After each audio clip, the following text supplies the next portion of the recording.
আসসালামু আলাইকুম প্রিয় ভিউয়ার্স।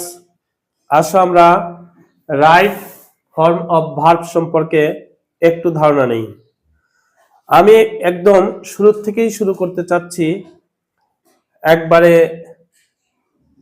সহজ থেকে শুরু করে আমি শেষ পর্যন্ত যেতে চাই, যাতে রাইট ফর্মস অফ ভার্বের ছোটখাটো কোনো বিষয় আর বাকি না থাকে।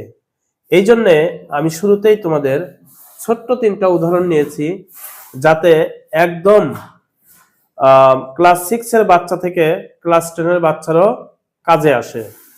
যেমন এখানে রাইট ফর্মস অফ ভার্বের 3টা উদাহরণের মাধ্যমে আমি ক্লাসটা শুরু করতে চাই।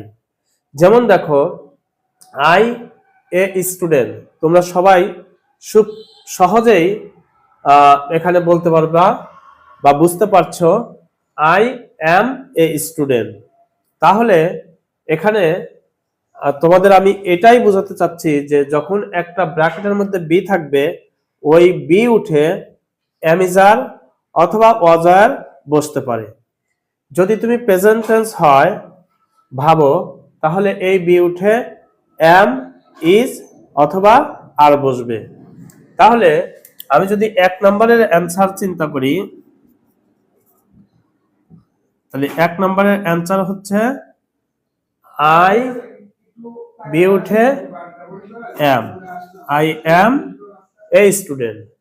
যদি 2 চিন্তা করি, তাহলে হবে হি ইজ এ স্টুডেন্ট, অর্থাৎ এখানে ইজ বসবে। দে আর স্টুডেন্টস।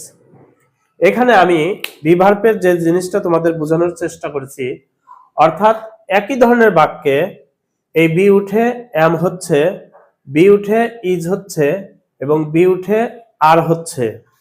কেন? এই রাইট ফর্ম অফ ভার্বের এটাও একটা অংশ, কারণ আমাদের সাবজেক্ট ভার্ব এগ্রিমেন্ট বলে একটা কথা আছে, অর্থাৎ সাবজেক্টের উপর ডিপেন্ড করে এই ভার্বগুলো চেঞ্জ হবে, অর্থাৎ বিটা চেঞ্জ হবে। এখানে যদি পাস্ট টেন্স হয়, তাহলে আমি অর্ডার নিয়ে তোমাদের দেখাতাম। আমি প্রেজেন্ট টেন্স ধরে আই যেহেতু ফার্স্ট পারসন এবং আই তার সাথে এম বসে, আর সাবজেক্ট যদি থার্ড পারসন সিঙ্গুলার নাম্বার হয় তাহলে হির সাথে ইজ বসবে। আর যেহেতু দে এটা থার্ড পারসন কিন্তু সিঙ্গুলার নাম্বার নয়, প্লুরাল নাম্বার, এই জন্য আর বসেছে।